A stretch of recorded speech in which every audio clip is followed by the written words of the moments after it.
Primeira Epístola de Pedro, capítulo 1, do verso 3 ao 5.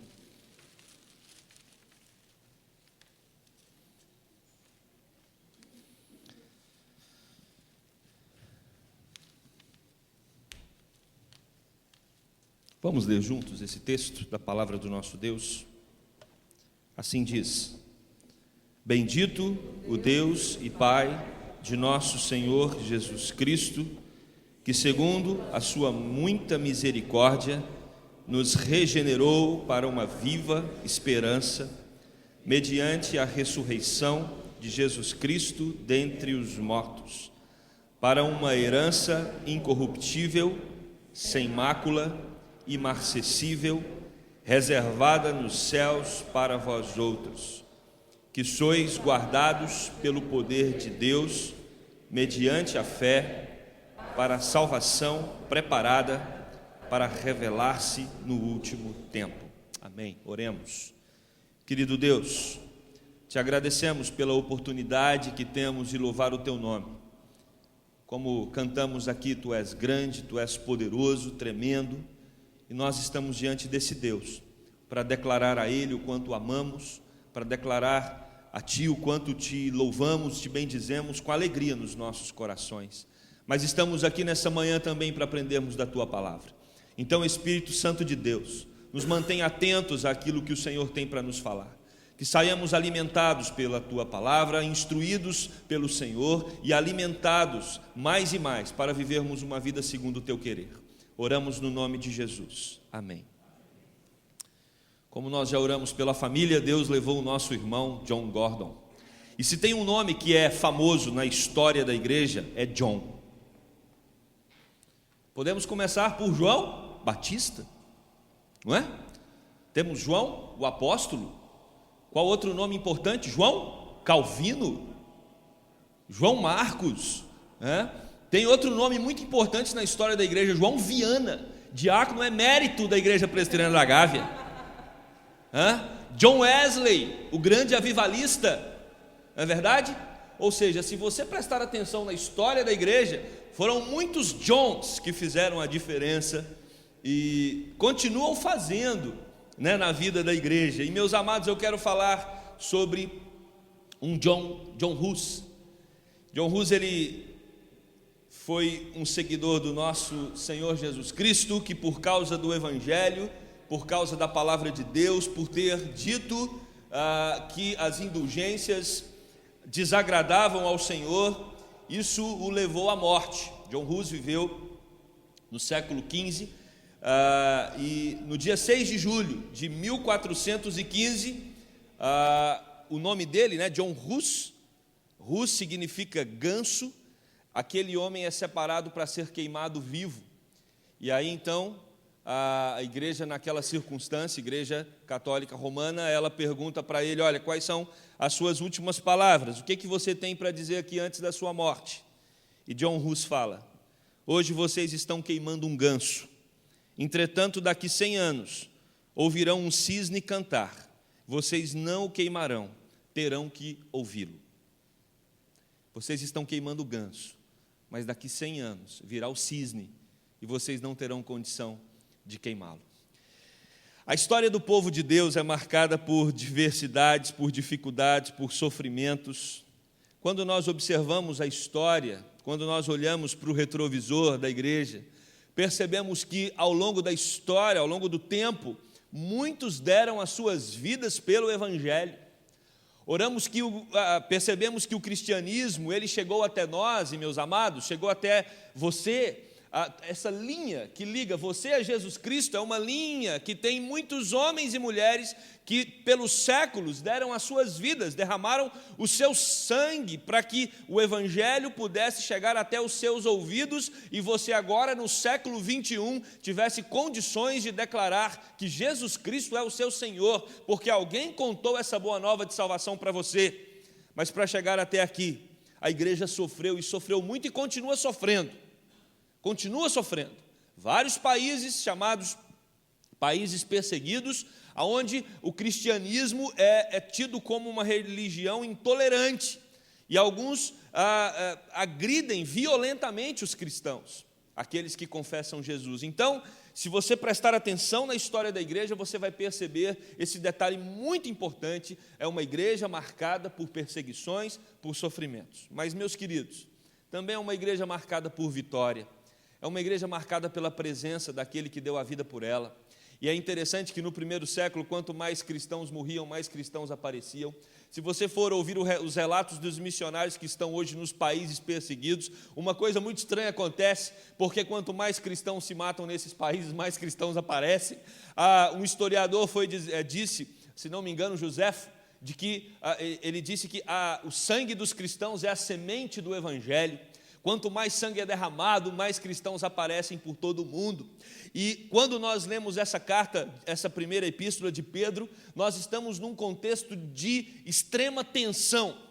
A igreja, ela incomodava os grupos judeus da época, porque eles falavam que Jesus Cristo era Deus, e como Jesus podia ser Deus, se somente Yahvé era Deus, na cabeça deles, eles não conseguiam entender que Deus Pai, Deus Filho e Deus Espírito Santo era uma única um único Deus, e eles então entendiam que isso era uma abominação. Você tem o Império Romano também não gostando dessa história de Jesus Cristo como Quírios, como Senhor. Então os cristãos eram perseguidos pelos judeus daquela época, não todos os judeus, mas de um grupo de religiosos extremistas. Os cristãos eram perseguidos pelo Império Romano, então se matava cristãos assim com muita facilidade, e a igreja está nascendo, irmãos. Nós precisamos entender que quando a Bíblia, o Novo Testamento é escrito e fala de perseguição ali, você precisa identificar a igreja como um bebê que está nascendo. A igreja está nos seus primeiros anos, então é uma instituição muito delicada, e por isso,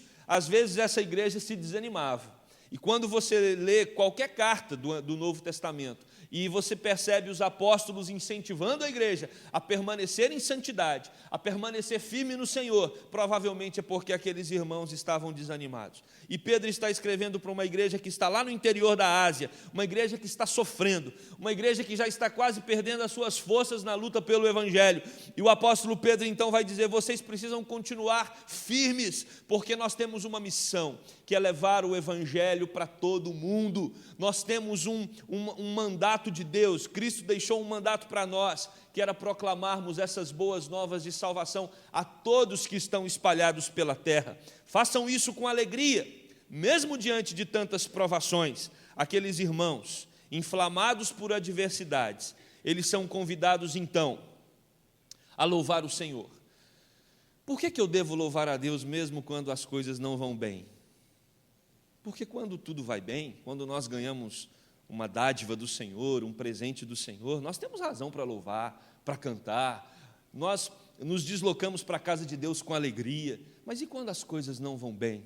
E quando aquilo que a gente tanto sonhava, aquilo que nós projetamos para obter na vida, não chega, não vem? Por que eu devo cantar? Por que eu preciso me transbordar de alegria na presença do Senhor? O tema de hoje vai falar exatamente sobre isso. Louvor até mesmo na adversidade. Louvor até mesmo na adversidade. Quais são as razões para louvarmos a Deus, mesmo diante do sofrimento, mesmo diante da dor? Esse texto vai nos dizer: porque Ele é misericordioso. Meus queridos, Deus é misericordioso. Paulo também nos ensina, o apóstolo, lá em Efésios, que Deus é rico em misericórdia. E nós precisamos entender o que é misericórdia. Às vezes confundimos graça com misericórdia. Graça é quando nós recebemos um presente de Deus que nós não merecíamos. Isso é graça. Deus te dá um presente, você não merecia, mas Deus te dá aquele presente. Misericórdia é quando Deus não dá a punição que merecíamos. Entenderam a diferença? Misericórdia é quando Deus não dá a punição que merecíamos. Graça é quando Deus nos dá um presente que não merecíamos. Então, quando você observar ao longo da sua história, e é muito interessante fazer essa leitura, às vezes nós na nossa mente relacionamos pecado com consequência. Então eu cometi um pecado, a punição virá. Muitos trabalham assim em seus corações. Deus vai me tratar de maneira justa, então se eu cometi esse erro aqui, agora eu vou ter que pagar por ele. Quando entra a misericórdia de Deus, você não vive nesse trauma de pensar que Deus vai pesar a mão toda vez que você comete um ato, ou toda vez que você peca contra Ele. Porque Deus é misericordioso, Ele rasga a dívida que você contraiu com Ele. Você decepcionou profundamente a Deus? Peça perdão, e Deus vai te perdoar. Pastor, mas ele não pode perdoar assim, porque nós vivemos num mundo onde tudo tem tem o seu preço. Então, se eu cometi, eu preciso pagar por isso, e aí eu preciso fazer alguma penitência, eu preciso me punir de alguma forma. Não precisa, não precisa. Deus perdoa todos os seus pecados. E eu vou dizer uma coisa, isso não é uma mensagem banal. Tá bom então, eu posso cometer pecado tanto que eu quiser, já que Deus perdoa mesmo.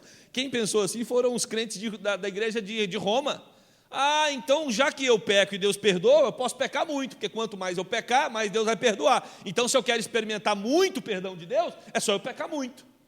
Olha que matemática maluca, né? E o apóstolo Paulo diz, jamais, Deus não nos chamou para o pecado. Deus nos chamou para uma vida de santidade, de pureza. Mas quando nós pecamos, Deus nos perdoa os pecados. Então quer dizer que o meu pecado não tem consequência? Todo pecado tem consequência. Mas uma coisa é a consequência, outra coisa é o sentimento de culpa. Jesus Cristo morreu numa cruz para tirar do seu coração todo o sentimento de culpa. Não há mais culpa para aqueles que creem no nome de Jesus e confessaram os seus pecados, porque Jesus rasga a sua dívida na cruz do Calvário. O seu pecado foi imputado sobre ele, ele pagou. Não é que não precisa pagar não, é que já foi pago. A punição já recaiu sobre Jesus. Por isso, meus queridos, nós temos todo domingo, na nossa liturgia, um momento de confissão. Porque não é somente um momento de tristeza, onde nós apontamos para Deus aquilo que temos cometido e que tem entristecido o coração dele, e suplicamos o seu perdão, mas é um momento também de certeza, de que pelas misericórdias do Senhor, nós seremos perdoados de toda a nossa transgressão. Em Jesus Cristo, todos os seus pecados são perdoados. Nós não precisamos carregar uma mochila de culpa sobre as nossas costas. Nós não precisamos carregar fardos sobre os nossos ombros, porque Cristo nos purifica de todo o pecado. Isso significa misericórdia. É saber que Deus não só cancela as nossas culpas nessa terra, mas Deus nos perdoa pela maior das culpas. Deus nos perdoa porque nós estávamos rompidos com Ele, e em Cristo agora, nós não somos mais destinados à morte, mas Ele nos deu vida, vida em abundância e vida eterna. Então, quando você estiver atravessando problemas nessa terra, quando você estiver diante de uma situação familiar, ou econômica, ou diante de uma situação no seu trabalho que está te deixando tenso, abatido, triste, ou até mesmo por causa da sua fé, olhe para a misericórdia de Deus, porque a misericórdia de Deus diz para mim e para você, você estava perdido e foi achado, você estava morto e reviveu, você estava nas trevas e agora eu te trouxe para a luz, você estava angustiado e abatido, agora o meu Espírito está habitando em você para te fortalecer nas tribulações. Então tranquilize o seu coração, porque eu, o Deus Todo-Poderoso, estou com você e te levarei para a vida eterna, por causa das minhas misericórdias. As misericórdias do Senhor são a causa de não sermos consumidos. E eu vou dizer uma coisa para você, elas se renovam todas as manhãs. Deus, todas as manhãs, está disposto a derramar sobre a sua vida da misericórdia dEle. E quando nós entendemos a teologia da misericórdia, isso aquece os nossos corações, isso nos faz transbordar de uma alegria que ultrapassa as circunstâncias que nós estamos vivendo. E o apóstolo Pedro vai dizer que esta misericórdia promove a regeneração. E é exatamente esse o ponto. Regeneração significa um novo nascimento, um renascimento em Cristo. Nós passamos a ter uma nova vida em Jesus. A misericórdia do Senhor se manifesta em Cristo, uma nova vida gerada agora para todos aqueles que creem no nome de Jesus Cristo como seu Salvador. E essa nova vida, essa regeneração vai promover o quê? Vai promover uma viva esperança, garantida pela ressurreição de Cristo.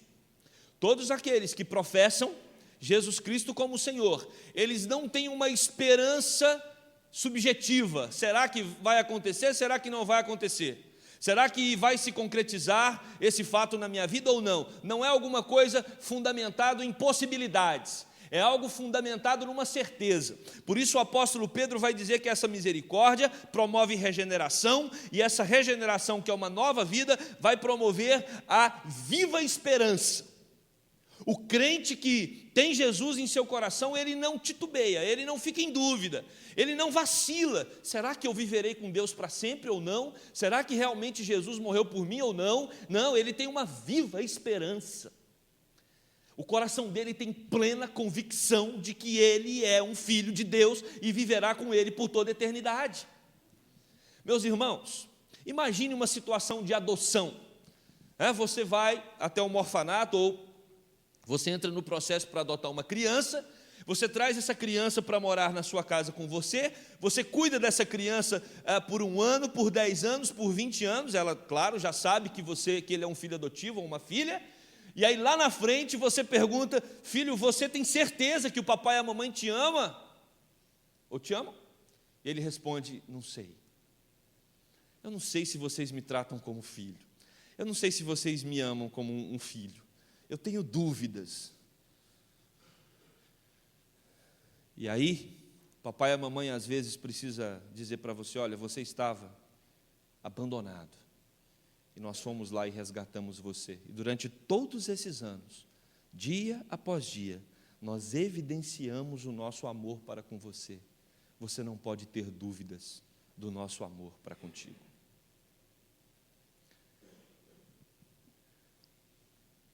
Quando você ficar em dúvida do amor de Deus para com você, olhe para a cruz.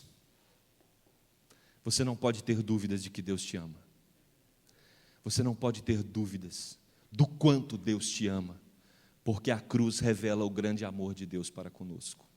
Porque lá, Cristo, Filho de Deus, foi crucificado para que agora nós pudéssemos sermos adotados como filhos do Deus Altíssimo. Quando você não tem uma viva esperança, quando você titubeia em afirmar que Jesus realmente é o seu Salvador, você está dizendo para Deus: eu não sei se você me ama mesmo. E Deus te ama, porque Deus amou o mundo de tal maneira que deu o seu único Filho, Jesus Cristo, para que todo aquele que nele crê não pereça, mas tenha a vida eterna. Viva a esperança. É garantida para nós não somente pela morte de Cristo, mas também pela sua ressurreição. O fato de Jesus ter ressuscitado no 3º dia nos garante que um dia também nós iremos ressuscitar e viveremos com Ele por toda a eternidade. Ou seja, quando nós olhamos para o passado, nós percebemos a cruz e percebemos a ressurreição. Quando nós olhamos para o presente, nós temos o Espírito Santo confirmando em nossos corações todas essas verdades. E quando nós olhamos para o futuro, meus amados, o apóstolo Pedro vai nos ensinar, nós temos uma viva, não só uma viva esperança, mas nós temos também uma herança garantida. A regeneração promove também uma herança. Você é um herdeiro de Deus. Você é alguém que não só fica olhando lá para frente e imaginando que um dia viverá com Cristo, mas você tem a garantia da sua herança. Você é um herdeiro de Deus. Você tem a sua casa já reservada para você lá nos céus. Porque Jesus Cristo, quando estava aqui nesse mundo, Ele disse: eu vou para vos preparar lugar. Então você pode ficar tranquilo que a sua escritura já está lavrada no cartório celestial. Está tudo certo, carimbado, pertence a você, é seu, ninguém toma, ninguém tira. Herança. Você tem uma herança que foi separada para você. E você precisa olhar para frente e crer nisso com toda a convicção. Porque se você não tem convicção quanto ao futuro, é porque você está desconfiando do passado. Se eu olho para o passado e tenho plena convicção de que Cristo morreu e ressuscitou, e eu creio nisso como verdade no presente, então é plenamente garantido que eu vou ter também a vida eterna. E que eu tenho já o meu espaço separado para viver com Deus para todo sempre. E o texto, então, vai nos dizer que herança é essa. Primeiro, é uma herança incorruptível. Ela não será nem decomposta, nem deteriorada com o tempo. Paulo vai ensinar em 1 Coríntios, capítulo 15, verso 53, que o corruptível se revestirá da incorruptibilidade. Meus amados, podemos ansiar por novos corpos que não estarão sujeitos ao envelhecimento e à deterioração. Certamente, o corpo ressurreto de Cristo não envelheceu e não envelhece, garantindo para nós que nós também teremos um corpo celestial que vai durar para todo sempre. Uma herança incorruptível.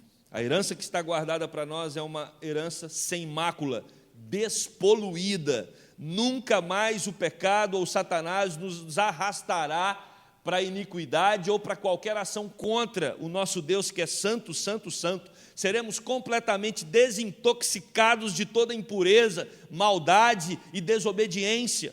No estado atual de queda de nossas mentes, é impossível imaginar essa realidade. Por isso que os apóstolos dizem, nem olhos viram, nem ouvidos ouviram, nem jamais penetrou no coração humano o que Deus tem separado para nós, porque nós estamos com a mente ainda suja. E quando vivermos com Deus, por toda a eternidade, ali não haverá mácula, não haverá poluição mental. O texto vai dizer também que essa herança é imarcessível. O que significa imarcessível?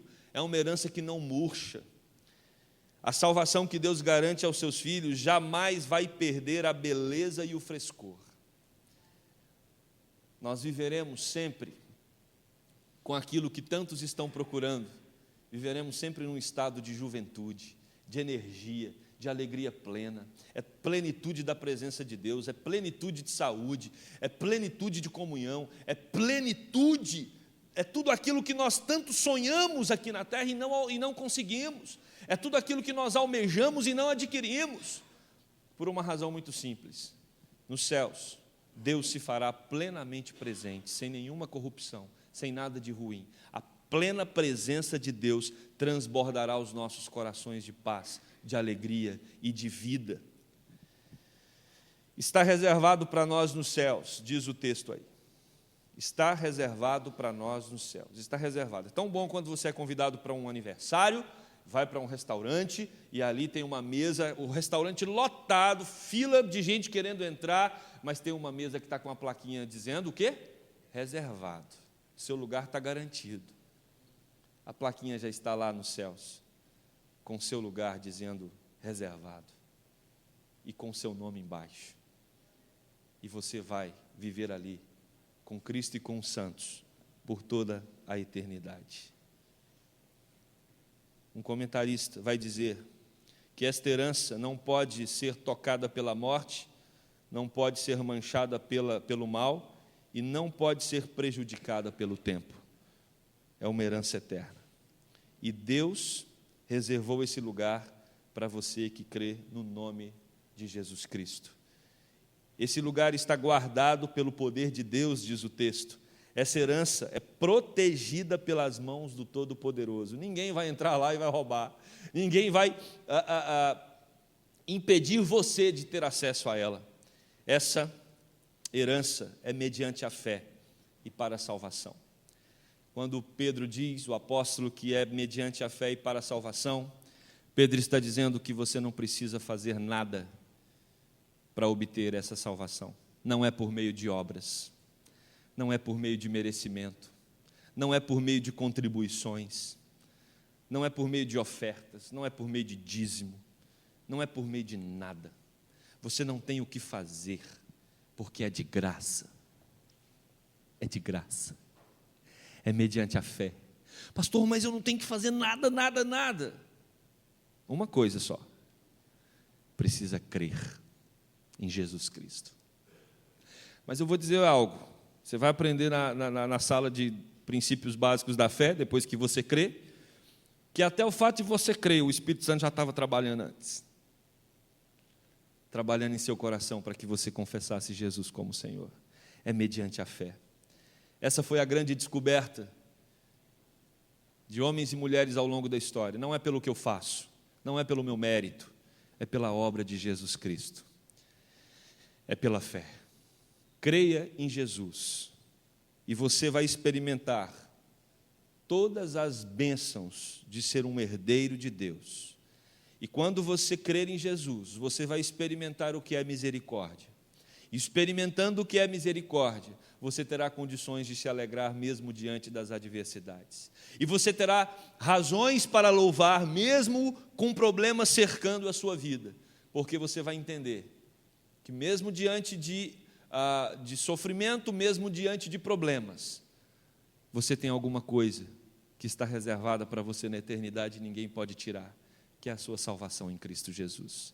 Você tem a presença do Espírito Santo Consolador, nutrindo você para continuar na caminhada. E o apóstolo Pedro então escreve para aquela igreja: permaneçam firmes, porque vocês são herdeiros de Deus, guardados e protegidos pela mão do Todo-Poderoso. Ninguém pode tocar vocês. John Hus, antes de ser queimado vivo, é questionado: qual a última coisa que você quer dizer? E ele diz: olha, vocês estão matando o ganso, porque o nome dele significa ganso, mas daqui 100 anos vai aparecer um cisne e vocês não terão condições de matá-lo. 102 anos depois, surge Martim Lutero. E Martim Lutero, mesmo perseguido pela igreja, ele não morreu. E Martim Lutero então prega as 95 teses. E a partir dali, tem um cisne que a igreja não consegue tirar a vida dele. E nós temos então a reforma protestante, pregando para todo mundo que não depende de obra, que não depende de pagamento, que não depende do que você faz.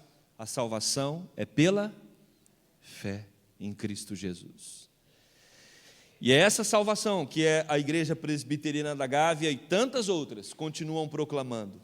A salvação de um Deus que é misericordioso, que perdoa os seus pecados, cancela a sua dívida, de um Deus que regenera você, te dá uma nova vida, de um Deus que faz você também ter uma viva esperança e uma herança incorruptível e eterna, pelos méritos de Jesus Cristo, o nosso Salvador. John Hus creu nessa verdade. John Gordon creu nessa verdade. João Calvino creu nessa verdade. João Batista creu nessa verdade. João o apóstolo creu nessa verdade. João Viana crê nessa verdade. Tantos aqui creem nessa verdade. Talvez seja hoje, amanhã, de você também crer nessa verdade. Na verdade de um Jesus que te liberta e te dá vida eterna. E só Ele pode conceder isso por meio da sua morte e ressurreição. Então, se você entrou aqui hoje e ainda não conhece Jesus e reconhece-o como seu Senhor e Salvador, a minha oração é para que o Espírito Santo dele fale ao seu coração. E assim como tantos Johns, como tantos Joãos, como tantas Marias, como tantos Josés, tantas Helenas, tantos homens e mulheres ao longo da história, que você também possa nessa manhã experimentar a salvação em Cristo Jesus, por meio da sua morte e da sua ressurreição. Curve a sua cabeça. Quero convidar você para pensar um pouquinho. Como está a sua caminhada? Se você já tem Jesus, se você já creu nessa mensagem, eu quero dizer para você, fique tranquilo, mesmo que esteja passando por adversidades, porque as misericórdias do Senhor serão derramadas sobre a sua vida. A sua eternidade está garantida, sua ressurreição, por meio da morte e ressurreição de Cristo. Você é um herdeiro de Deus. Tranquilize o seu coração. Deus separou para você a sua morada celestial. Para você que ainda não conhece Jesus como Salvador, esta manhã é dia de conversão para você. Creia em Jesus, entregue o seu caminho ao Senhor, confia nele, e Ele vai fazer muitas coisas na sua vida. E você vai perceber que não há nada melhor do que ter Jesus como nossa única fonte de vida, porque Ele nos deu a sua única vida, para que pudéssemos ter a certeza da vida eterna. Querido Deus e eterno Pai, só o Senhor com teu Santo Espírito pode sondar os corações aqui nesta manhã. E se tem algum irmão de caminhada, algum irmão de fé, que está atravessando dias difíceis, que o Senhor possa derramar sobre eles a mensagem de misericórdia, de restauração e de vida. Que o Senhor possa fazê-los olhar para a eternidade e perceber que o Senhor tem reservado para cada um a morada celestial. E que eles também, ao olhar para trás, percebam que Cristo morreu e ressuscitou para garantir esta vida que só o Senhor pode dar. Ó Deus, e para aqueles que ainda não te conhecem, que o teu Santo Espírito possa desvendar os seus olhos, que o teu Santo Espírito, Deus, possa fazer essa mensagem chegar até os seus corações e transformá-los pelo poder do Evangelho. Que haja nesta manhã, Deus, conversão nesta casa. Essa é a nossa oração. Oração de um povo que crê no Senhor Jesus. Oração de um povo que descansa no Senhor Jesus Cristo, porque sabe que Ele é Deus misericordioso. No nome dEle que oramos. Amém.